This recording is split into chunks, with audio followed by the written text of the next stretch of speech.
Hello friends, good morning. Welcome back to my YouTube channel. तो सामाजिक विज्ञान की इस सीरीज़ में आज हम पढ़ेंगे। आज का हमारा टॉपिक है अपवाह तंत्र। अपवाह तंत्र में हमें दो प्रकार की नदियों के बारे में पढ़ना है। पहला है हमारा हिमालय की नदियाँ एंड दूसरा है प्रायद्वीपीय भारत की नदियाँ। तो सबसे पहले हमें ये पता होना चाहिए कि अपवाह तंत्र किसे कहते हैं।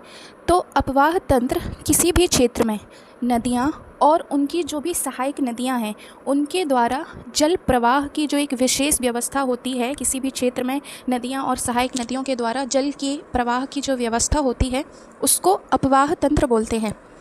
तो आइए देखते हैं हमारा पहला क्वेश्चन क्या है। हाँ, और आपको प्रायद्वीपीय भारत की नदियाँ, मतलब सबसे पहले जो आपका हिमालय है, तो हिमालय की नदियाँ कौन सी हैं? जिनकी उत्पत्ति हिमालय पर्वत से हुई है उनको हिमालय की नदियाँ बोलते हैं, और जिनकी उत्पत्ति दक्षिण में प्रायद्वीप के पठार से हुई है, प्रायद्वीपीय जो पठार है, तो उनको बोलते हैं प्रायद्वीपीय भारत की नदियाँ। और प्रायद्वीप किसे कहते हैं? कोई भी स्थल भाग जो तीन ओर से समुद्र से घिरा हो उसको प्रायद्वीपीय भाग बोलते हैं। जैसा ये हमारा दक्षिण का भारत है, दक्षिण भारत है, तो इसके तीनों तरफ क्या है? समुद्र है। यहाँ पे आपका अरब सागर है, यहाँ पे बंगाल की खाड़ी है, और सबसे नीचे है आपका हिंद महासागर। हिंद महासागर। तो आप देख सकते हैं कि भारत के दक्षिण में तीनों तरफ क्या है? समुद्र है। इस वजह से जो ये दक्षिण वाला भाग है इसको प्रायद्वीपीय भारत भी कहते हैं, क्योंकि इसके तीनों ओर, हमारे भारत के दक्षिण में तीनों तरफ क्या है? समुद्र है। एक तरफ है अरब सागर, दूसरी तरफ बंगाल की खाड़ी, और दक्षिण में हिंद महासागर। आइए देखते हैं हमारा पहला क्वेश्चन क्या है। गंगा नदी का उद्गम स्थल कहाँ है? गंगा नदी जो कि आपकी हिमालय वाली नदियाँ हैं, स्टार्टिंग में हम 20 MCQ पढ़ेंगे हिमालय की नदियों के, और फिर हैं हमारे जो MCQ वो हैं प्रायद्वीपीय भारत की नदियों के। तो पहला आपका क्वेश्चन है, गंगा नदी का उद्गम स्थल बताना है, तो इसका आंसर है गोमुख। गंगा नदी कहाँ से निकलती है? गोमुख से। इसी को अपन बोल सकते हैं गंगोत्री ग्लेशियर। गंगोत्री ग्लेशियर में गोमुख नामक जगह है, वहाँ से गंगा नदी निकलती है। ये क्या है आपका? गंगोत्री ग्लेशियर। और ये कौन से राज्य में है? तो ये है उत्तराखंड में। गंगोत्री ग्लेशियर है आपका उत्तराखंड में। और एक और क्वेश्चन आपसे पूछा जा सकता है, बहुत से एग्जाम्स में पूछा जाता है, नदियों की लंबाई। तो आपको याद रखना है गंगा नदी की लंबाई कितनी है? 25 किलोमीटर, मतलब 2525 किलोमीटर। और गंगा की कुछ आपको सहायक नदियाँ पता होनी चाहिए। तो गंगा की प्रमुख सहायक नदी है यमुना, घाघरा। ये नदियों के नाम आपने सुने होंगे, यमुना, घाघरा, गंडक। ये गंगा की प्रमुख सहायक नदियाँ हैं। आइए देखते हैं अगला क्वेश्चन। ब्रह्मपुत्र नदी को तिब्बत में किस नाम से जाना जाता है? जो ये ब्रह्मपुत्र नदी है इसको हम तिब्बत में किस नाम से जानते हैं? तो इसका आंसर है आपका सांगपो। ब्रह्मपुत्र नदी को तिब्बत में सांगपो कहते हैं। और ब्रह्मपुत्र नदी की जो उत्पत्ति होती है वो कहाँ से होती है? मानसरोवर झील के पास एक ग्लेशियर है, उस ग्लेशियर का नाम आपको याद रखना है चेमा युंग एंड दुंग। इस ग्लेशियर का नाम है चेमा युंग दुंग। और ब्रह्मपुत्र नदी की लंबाई कितनी है? 2900 किलोमीटर। गंगा नदी की हमने कितनी देखी थी? 25 किलोमीटर। अगला क्वेश्चन देखिए, यमुना नदी का उद्गम स्थल कौन सा है? यमुना नदी का उद्गम स्थल बताना है। उद्गम स्थल क्या होता है? जहाँ से, जिस स्थान से नदी की उत्पत्ति होती है उस स्थान को उस नदी का उद्गम स्थल बोलते हैं। तो यमुना नदी का उद्गम स्थल है यमुनोत्री ग्लेशियर। और ये भी कहाँ पर है? यमुनोत्री ग्लेशियर है आपका उत्तराखंड में। यमुनोत्री ग्लेशियर कहाँ पर है? उत्तराखंड में। और यमुना नदी की जो लंबाई है वो कितनी है? 1376 किलोमीटर। यमुना की लंबाई है 1376 किलोमीटर। और एक और प्रश्न पूछा जाता है कि यमुना नदी के किनारे कौन कौन से शहर बसे हुए हैं? तो दिल्ली एक शहर है, दिल्ली जो कि हमारी राजधानी है, और आगरा, दिल्ली, आगरा, मथुरा, ये जो हमारे शहर हैं ये कहाँ पर बसे हुए हैं? यमुना नदी के किनारे। अगला क्वेश्चन देखिए, सतलुज नदी का उद्गम किस देश में है? तो जो सतलुज नदी है इसका उद्गम है भारत में। अगला क्वेश्चन देखिए, सॉरी, गंगा नदी की प्रमुख सहायक नदी जो कि बिहार में मिलती है, तो ये है आपकी कोसी नदी। आपको पता होगा जो कोसी नदी है इसको क्या बोलते हैं? कोसी नदी को ही बिहार का शोक बोलते हैं। बिहार का शोक क्यों बोलते हैं? क्योंकि यहाँ पर इस नदी की, ये नदी बहुत ज़्यादा अपना रास्ता बदलती है, जिसकी वजह से इसको बिहार का शोक बोलते हैं और ये बहुत ज़्यादा बाढ़ का कारण बनती है बिहार में। दैट्स वाई इसको बोलते हैं बिहार का शोक। और ये गंगा नदी की सहायक नदी है। अगला क्वेश्चन देखिए। क्वेश्चन क्या है आपका? गंडक नदी का उद्गम कहाँ है? जो आपकी गंडक नदी है इसका उद्गम कहाँ पर है? तो पहला ऑप्शन है मानसरोवर झील, दूसरा ऑप्शन है गोसाईनाथ, तीसरा ऑप्शन है हिमानी ग्लेशियर एंड चौथा ऑप्शन है नंदा कोट। तो इसका उद्गम, गंडक नदी का उद्गम होता है, एक जगह का नाम है गोसाईनाथ और ये कहाँ पर है? नेपाल के हिमालय वाले क्षेत्र में। नेपाल में हिमालय वाले क्षेत्र में एक स्थान का नाम है गोसाईनाथ, जहाँ से गंडक नदी निकलती है। और गंडक नदी की लंबाई कितनी है? 630 किलोमीटर। बहुत ज़्यादा लंबी नदी नहीं है ये, तो इसकी टोटल लंबाई है 630 किलोमीटर। अगला क्वेश्चन देखिए। और ये हमारे बिहार में गंगा नदी से कहाँ पे मिलती है? तो यह बिहार के हाजीपुर में गंगा नदी से मिलती है। जो गंडक नदी है ये गंगा नदी से कहाँ पे मिलती है? बिहार में एक हाजीपुर नामक जगह है, वहाँ पे ये गंगा नदी से मिल जाती है। अगला क्वेश्चन देखिए। किस नदी को बिहार का शोक कहा जाता है? अभी हमने देखा जो हमारी कौन सी नदी है, गंडक नदी, गंडक नदी। और ये किसकी सहायक नदी है? गंगा नदी की प्रमुख सहायक नदी है गंडक नदी। और इसको क्या बोला जाता है? बिहार का शोक बोलते हैं। क्यों बोलते हैं? क्योंकि ये बिहार में बाढ़ का कारण बनती है और बहुत ज़्यादा अपने मार्ग में परिवर्तन करती है, इस वजह से इसको बिहार का शोक बोला जाता है। अगला क्वेश्चन देखिए। झेलम नदी का उद्गम स्थान कहाँ पे है? आपको बताना है जो झेलम नदी है ये कहाँ से निकलती है। तो इसका आंसर है वेरी नाग। झेलम नदी निकलती है वेरी नाग नामक स्थान से। अगला क्वेश्चन देखिए। चेनाब नदी के गठन में किन नदियों का संगम होता है? तो जो चेनाब नदी है इनमें कौन सी नदियों का संगम है? तो इसका आंसर है चंद्र और भागा। दो प्रमुख नदी हैं, पहली नदी है चंद्र और दूसरी नदी है भागा। ये दोनों मिलकर के चेनाब नदी का गठन करती हैं। अगला क्वेश्चन देखिए। तीस्ता नदी का उद्गम स्थल बताना है। जो तीस्ता नदी है इसका उद्गम स्थल क्या है? तो एक ग्लेशियर है, पंचचू ग्लेशियर। नाम क्या है उसका? पंचचू ग्लेशियर। पंचचू ग्लेशियर ये आपका तीस्ता नदी का उद्गम स्थल है। अगला क्वेश्चन देखिए। गंगा ब्रह्मपुत्र डेल्टा को किस नाम से जाना जाता है? जो गंगा और ब्रह्मपुत्र का डेल्टा है इसको क्या बोलते हैं? तो इसका नाम है सुंदरवन का डेल्टा। सुंदरवन का डेल्टा। और डेल्टा क्या होता है? जब नदियाँ ऊपर से पहाड़ी भागों से नीचे मैदानी भागों में प्रवेश करती हैं और बाद में समुद्र से मिल जाती हैं, तो समुद्र के मुहाने पर एक ऐसे त्रिभुजाकार आकृति का निर्माण करती हैं जिसको क्या बोलते हैं? डेल्टा। डेल्टा का आकार आपको याद रखना है कैसा होता है? त्रिभुज के आकार का। अगला क्वेश्चन देखिए। अलकनंदा नदी का उद्गम कहाँ पे है? आपको बताना है जो आपकी अलकनंदा नदी है इसका उद्गम कहाँ पे है? तो इसका आंसर है सतपंथ ग्लेशियर। सतपंथ ग्लेशियर यहाँ से हमारी निकलती है ये अलकनंदा नदी। कौन सी हिमालय नदी अरुणाचल प्रदेश में प्रवेश करने पर दिहांग कहलाती है? तो ये है ब्रह्मपुत्र नदी। जब ये अरुणाचल प्रदेश में प्रवेश करती है, कौन से प्रदेश में? अरुणाचल प्रदेश। अरुणाचल प्रदेश में प्रवेश करने के बाद इसको क्या बोलते हैं? दिहांग बोलते हैं। दिहांग, ये बहुत इंपॉर्टेंट क्वेश्चन है कि इसको दिहांग कहाँ पे बोला जाता है? तो ब्रह्मपुत्र नदी को अरुणाचल प्रदेश में क्या बोलते हैं? दिहांग बोलते हैं। अगला क्वेश्चन देखिए। भागीरथी नदी का उद्गम कहाँ पर है? भागीरथी नदी का उद्गम बताना है, तो इसका आंसर है क्या है? गोमुख। गंगा को ही क्या बोलते हैं? भागीरथी। जो हमारी गंगा नदी है इसी को भागीरथी बोलते हैं जब ये वहाँ से निकलती है गोमुख या गंगोत्री ग्लेशियर। गोमुख कहाँ पर है? गंगोत्री ग्लेशियर के पास। गंगोत्री ग्लेशियर। और गंगोत्री ग्लेशियर कहाँ पर है आपका? उत्तराखंड में। गंगोत्री ग्लेशियर है उत्तराखंड में। तो जब गंगा नदी गंगोत्री ग्लेशियर या गोमुख से निकलती है तब इसको क्या बोलते हैं? उस टाइम पे इसका नाम होता है भागीरथी नदी। अगला क्वेश्चन देखिए।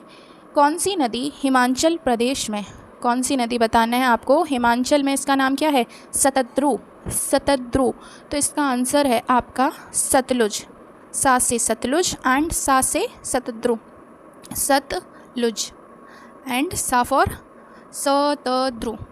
अगला क्वेश्चन देखिए, गंगा नदी की सहायक घाघरा का उद्गम स्थल बताना है। तो घाघरा नदी का उद्गम स्थल है गोसाईनाथ। तो गोसाईनाथ गंगा नदी की सहायक नदी है घाघरा। अभी हमने गंगा की प्रमुख सहायक नदियाँ देखी थी, जैसे यमुना, गंडक, घाघरा, ये गंगा नदी की प्रमुख सहायक नदी है। तो घाघरा नदी कहाँ से निकलती है, तो ये निकलती है आपकी गोसाई स्थान से। तो ऐसे याद रखेंगे, G for Ghaghara, spelling Ghaghara की क्या होगी, GHRA Ghaghara, and G for Gosainath. तो घाघरा कहाँ से निकलती है, गोसाईनाथ स्थान से। अगला क्वेश्चन, ब्यास नदी का उद्गम किस स्थान से होता है। जो ब्यास नदी है इसका उद्गम स्थल बताना है। तो इसका आंसर है आपका रोहतांग दर्रा, जो हमारे हिमाचल प्रदेश में है। हिमाचल प्रदेश में कौन सा दर्रा है, रोहतांग दर्रा, रोहतांग दर्रा। तो यहीं से कौन सी नदी निकलती है, हमारी ब्यास नदी निकलती है। किसी एक स्टूडेंट का कमेंट आया था कि मैम ये जो रोहतांग दर्रा है ये हिमाचल में नहीं हिमालय में है। तो आपको पता है जो हमारे उत्तर के राज्य हैं, जम्मू कश्मीर, उत्तराखंड, हिमाचल और जो उत्तर पूर्वी वाला भारत है, यहाँ पर हिमालय फैला हुआ है, हिमालय पर्वतमाला की श्रृंखलाएं हैं। तो वो हिमालय भी सही आंसर है और हिमाचल। यदि कोई पर्टिकुलर राज्य पूछा जाए कि रोहतांग दर्रा कहाँ पर है, तो वो हिमाचल प्रदेश में है। अगला क्वेश्चन देखिए, कौन सी नदी कश्मीर घाटी से बहती हुई पाकिस्तान में प्रवेश करती है। कश्मीर घाटी से बहती हुई वो कहाँ पे जाती है, पाकिस्तान में प्रवेश करती है। तो वो नदी है हमारी झेलम। अगला क्वेश्चन देखिए, कोसी नदी का संगम गंगा से कहाँ होता है। जो आपकी कोसी नदी है, कौन सी नदी, कोसी नदी।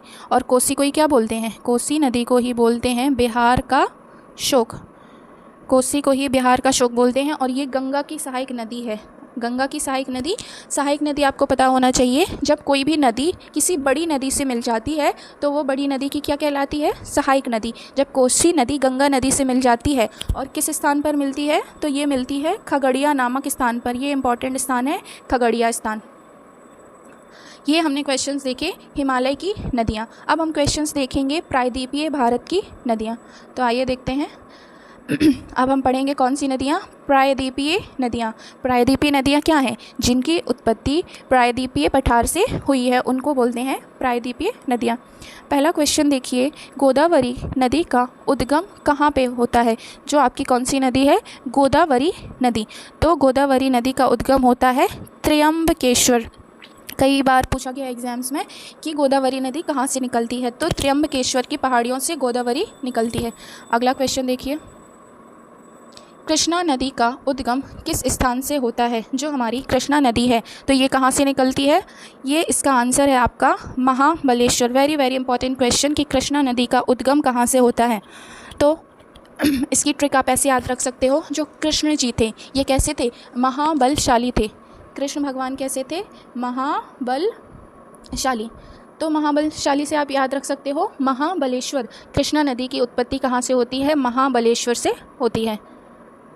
ओके एक सेकेंड, और कुछ फैक्ट देख लीजिए आप कृष्णा नदी के बारे में। कुछ इंपॉर्टेंट फैक्ट जो आपको पता होने चाहिए कि कृष्णा नदी की जो लंबाई है वो कितनी है, 1400 किलोमीटर, 1400 किलोमीटर। और ये कहाँ से निकलती है, ज़िला कौन सा है, महाराष्ट्र का सतारा ज़िला। महाराष्ट्र का कौन सा ज़िला है, सतारा ज़िला। वहाँ पर महाबलेश्वर की पहाड़ियों से कृष्णा नदी की उत्पत्ति होती है। और ये कौन कौन से राज्यों में बहती है, तो ये बहती है महाराष्ट्र में बहती है, चूँकि इसकी उत्पत्ति ही महाराष्ट्र से हुई है। फिर ये बहती है आपकी कर्नाटक से, महाराष्ट्र, कर्नाटक, तेलंगाना से भी होकर ये बहती है। तो ये राज्य हैं। हाँ, एक राज्य और है आंध्र प्रदेश। इन राज्यों से होकर के कृष्णा नदी बहती है। अगला क्वेश्चन देखिए, नर्मदा नदी का उद्गम स्थल बताना है। बचपन से ही हमने बहुत सी बुक्स में हमारे चैप्टर्स रहे हैं नर्मदा नदी के बारे में, और ये हमारे मध्य प्रदेश की नदी है, तो इसके बारे में हमें पता होना चाहिए कि ये निकलती कहाँ से। तो ये बच्चे को इसका आंसर पता है कि जो हमारी नर्मदा नदी है ये कहाँ से निकलती है, अमरकंटक की पहाड़ियों से। अमरकंटक स्थान कहाँ पर है, मध्य प्रदेश के अनूपपुर ज़िले में, कौन सा ज़िला है? अनूपपुर ज़िले में अमरकंटक नामक स्थान से, कौन सा स्थान है? अमरकंटक नामक स्थान से हमारी नर्मदा नदी की उत्पत्ति होती है। और इसकी लंबाई पता होनी चाहिए आपको। तो नर्मदा नदी की जो लंबाई है वो है 13-12 किलोमीटर। पहले लिखेंगे 13, उसके बाद घटते क्रम में लिख दो 12। तो इसकी लंबाई है 13-12 किलोमीटर। यह पूर्व से पश्चिम बहने वाली भारत की प्रमुख नदियों में से एक है। अधिकांशतः जो नदियां हैं वो पश्चिम से पूर्व की तरफ बहती हैं। भारत की अधिकांशतः नदियां कैसी बहती हैं? पश्चिम से पूर्व की तरफ बहती हैं और लास्ट में कहाँ गिर जाती हैं? बंगाल की खाड़ी में। लेकिन जो नर्मदा नदी है, नर्मदा के साथ एक और नदी है ताप्ती नदी। कौन सी नदी है? ताप्ती नदी। तो दो नदियां हैं, पहली है आपकी नर्मदा नदी और दूसरी नदी है आपकी ताप्ती नदी। ये कहाँ पर गिरती हैं जाके? अरब सागर में। अरब सागर में जाके ये गिरती हैं। और ये कैसी नदी है? पूर्व से पश्चिम। बहुत इंपॉर्टेंट है, ये पूछा जाता है कि ये कैसी हैं? पूर्व से पश्चिम की तरफ बहती हैं। अगला क्वेश्चन देखिए, कावेरी नदी का उद्गम बताना है। जो आपकी कावेरी नदी है इसका उद्गम कहाँ से होता है? तो इसका आंसर है आपका बी, ब्रह्मगिरी की पहाड़ियों से। जो कावेरी नदी है ये निकलती है ब्रह्मगिरी की पहाड़ियों से। अगला क्वेश्चन देखिए, तापी नदी किस सागर में गिरती है? अभी मैंने बताया है कि जो तापी नदी है इसी को कहीं कहीं पर तापी लिखा रहता है और कहीं कहीं पर ताप्ती। तो तापी और ताप्ती नदी एक ही है। किस सागर में गिरती है? अभी जस्ट मैंने आपको बताया कि ये कहाँ गिरती है? अरब सागर में। तापी नदी अरब सागर में गिरती है। और दूसरी नदी कौन सी है? वो है हमारी नर्मदा नदी। तो ये दो नदियां हैं प्रमुख रूप से, ये कहाँ पर गिरती हैं? अरब सागर में। दो प्रमुख नदी जो कि कैसे बहती हैं? अभी मैंने बताया था, पूर्व से पश्चिम की तरफ बहती हैं। पूर्व से पश्चिम की तरफ बहती हैं ताप्ती और नर्मदा नदी। तो ये अरब सागर में गिरती है। इसकी उत्पत्ति आपको पता होनी चाहिए तापी नदी की। तो इसकी उत्पत्ति होती है बैतूल ज़िले के एक सेकेंड, कौन सा ज़िला है? बैतूल। बैतूल ज़िले के मुल्ताई नामक स्थान से। बैतूल में मुल्ताई नामक एक स्थान है, वहाँ से हमारी ताप्ती नदी निकलती है। और इसकी लंबाई है ताप्ती नदी की 724 किलोमीटर। 724 किलोमीटर। अगला क्वेश्चन देखिए, महानदी का उद्गम कहाँ होता है? जो हमारी महानदी है तो ये कौन से राज्य से निकलती है? ये निकलती है छत्तीसगढ़ से। कुछ फैक्ट देख लीजिए, ये छत्तीसगढ़ में रायपुर ज़िले के पास एक स्थान है सीतामढ़ी। सीतामढ़ी महानदी निकलती है सीतामढ़ी नामक स्थान से और ये स्थान है छत्तीसगढ़ में। इसकी लंबाई कितनी है? तो 858 किलोमीटर। महानदी की टोटल लंबाई है 858 किलोमीटर और ये दो राज्यों में बहती है। पहला राज्य है छत्तीसगढ़, चूँकि ये छत्तीसगढ़ से ही निकलती है, और दूसरा राज्य है ये है आपका उड़ीसा। दो राज्यों से होकर के महानदी बहती है।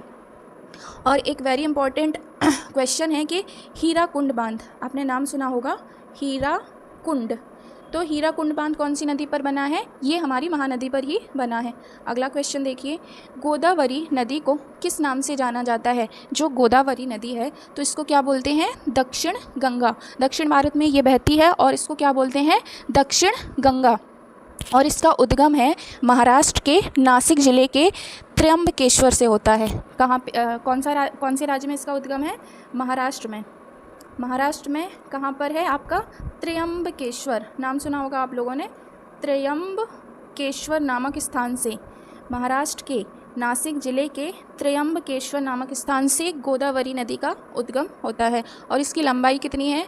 तो गोदावरी नदी की लंबाई है 1465 किलोमीटर। अगला क्वेश्चन देखिए, पेरियार नदी का उद्गम किस राज्य में है? जो आपकी पेरियार नदी है तो इसका उद्गम माना जाता है केरल। पेनार नदी किस राज्य में बहती है? पेनार, अभी हमने देखा पेरियार, तो दोनों अलग हैं। पेरियार अलग है, पेनार अलग है। पेनार नदी किस राज्य में बहती है? तो इसका आंसर है आंध्र प्रदेश। जो पेनार नदी है ये हमारे आंध्र प्रदेश में बहती है।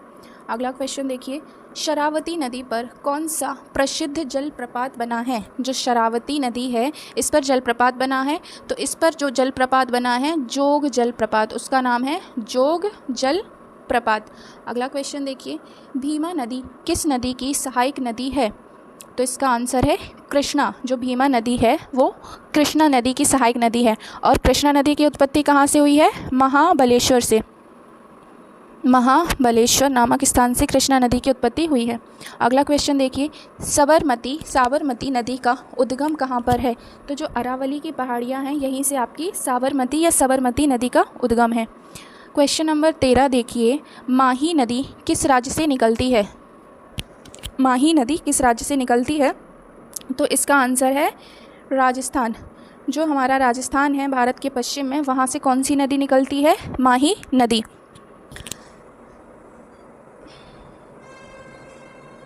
और इसकी लंबाई कितनी है? 583 किलोमीटर इसकी लंबाई है आपकी। सॉरी, इसका आंसर ये राजस्थान से नहीं निकलती है, इसकी उत्पत्ति होती है हमारे मध्य प्रदेश से। माही नदी की उत्पत्ति होती है मध्य प्रदेश में धार जिले से। कहाँ से होती है? तो ये वाला ऑप्शन गलत है। माही नदी की उत्पत्ति मध्य प्रदेश के धार जिले से होती है और ये कितनी लंबी है? 583 किलोमीटर। इंद्रावती नदी किस नदी की सहायक नदी है? तो जो इंद्रावती है ये किसकी सहायक नदी है? गोदावरी की। अगला क्वेश्चन, वर्धा और वेनगंगा नदी मिलकर कौन सी नदी बनाते हैं? तो ये बनाते हैं प्राणहिता नदी, प्राणहिता। अगला क्वेश्चन देखिए, शरावती नदी किस राज्य में बहती है? तो ये बहती है आपकी कर्नाटक और इसी पर कौन सा जलप्रपात बना है? जोग जलप्रपात। अगला क्वेश्चन देखिए, मूसी नदी किस शहर से होकर के बहती है? तो जो मूसी नदी है ये हैदराबाद में बहती है। अगला क्वेश्चन देखिए, पन्नार नदी का उद्गम स्थल है Nandi hills. Question number 19, Godavari नदी का संगम बंगाल की खाड़ी में किस राज्य में होता है? जो गोदावरी नदी है इसका संगम कौन सी नदी बंगाल की खाड़ी में किस राज्य में होता है? तो इसका आंसर है आपका ए, आंध्र प्रदेश। सॉरी, बंगाल की खाड़ी कहाँ पर है? ये है आपका अरब सागर और इस तरफ है आपकी बंगाल की खाड़ी। क्वेश्चन नंबर 20 और लास्ट क्वेश्चन देखिए, वैगई नदी का उद्गम किस राज्य में है? जो वैगई नदी है तो इसका उद्गम है तमिलनाडु में। तो आज के वीडियो में इतने ही क्वेश्चंस। अगले क्वेश्चंस को, नेक्स्ट टॉपिक को हम दूसरे वीडियो में देखेंगे। और मैंने कम से कम 8 से 10 वीडियोस बना दिए हैं और जिनको प्लेलिस्ट में ऐड कर दिया गया है। सामाजिक विज्ञान की पूरी प्लेलिस्ट है, आप वहां से जाकर के सारे वीडियोस देख सकते हैं और अपनी तैयारी को बेहतर बना सकते हैं। यदि आपको वीडियो पसंद आता है तो प्लीज़ चैनल को सब्सक्राइब करिए और लाइक का बटन दबाइए। Thank you.